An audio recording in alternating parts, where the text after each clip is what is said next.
Kung sa pananaw ng Gnostisismo, ang pagkakaroon ng kaguluhan o tunggalian ay hindi lamang isang pisikal na pangyayari sa mundo, kundi refleksyon ng isang mas malalim at espiritual na pagkakaiba sa pagitan ng tunay na kaalaman, gnosis, at ng mapanlinlang na material na realidad.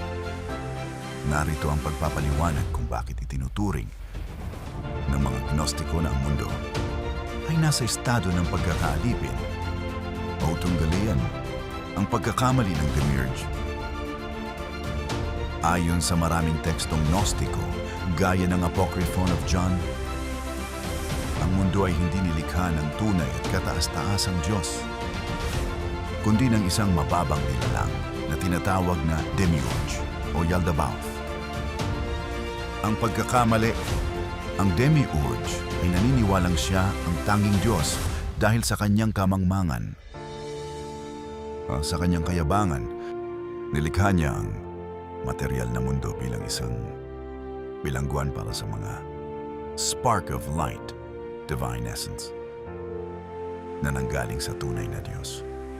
Ang ugat ng gulo, ang kaguluhan, ay nagmula sa pagpilit ng demiurge na sambahin siya at sumunod sa batas ng material na mundo, habang ang mga tao naman ay nagtatangkang hanapin ang kanilang espiritual na kalayaan.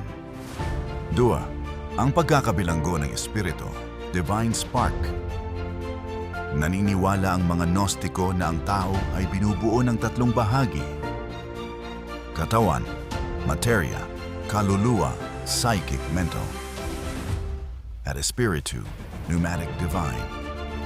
Ang material na mundo, ang cosmos, ay ilinisenyo ng mga archons, mga tagasunod ng demiurge, upang panatilihing abala, natatakot, at ignorante ang tao sa kanyang tunay na pinagmulan. Ang tunggalian ay nangyayari sa loob mismo ng tao. 8 ay ang patuloy ng paghahanap at pagnanais na manatili sa material na ginhawa, laban sa tawag ng espiritu na bumalik sa pleroma. Anong ganap na liwanag? 3. Ang gyera bilang kawalan ng gnosis. Sa Gnostisismo, ang pinakamalaking kasamaan ay hindi ang kasalanan kundi ang kamangmangan, ignorance. Ang mga gyera sa mundo, maging ito man ay politikal, relihiyoso o personal, ay itinuturing na bunga ng pagkabulag.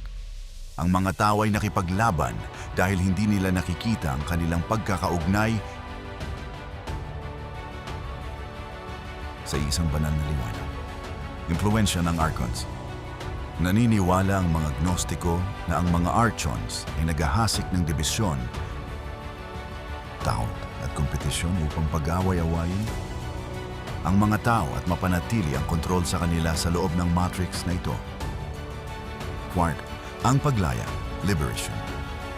Ang pagtatapos ng gyera sa pananaw na ito ay hindi matatamo sa pamamagitan ng panalo sa labanan, kundi sa pamamagitan ng gnosis, personal na karanasan ng pagka-Diyos.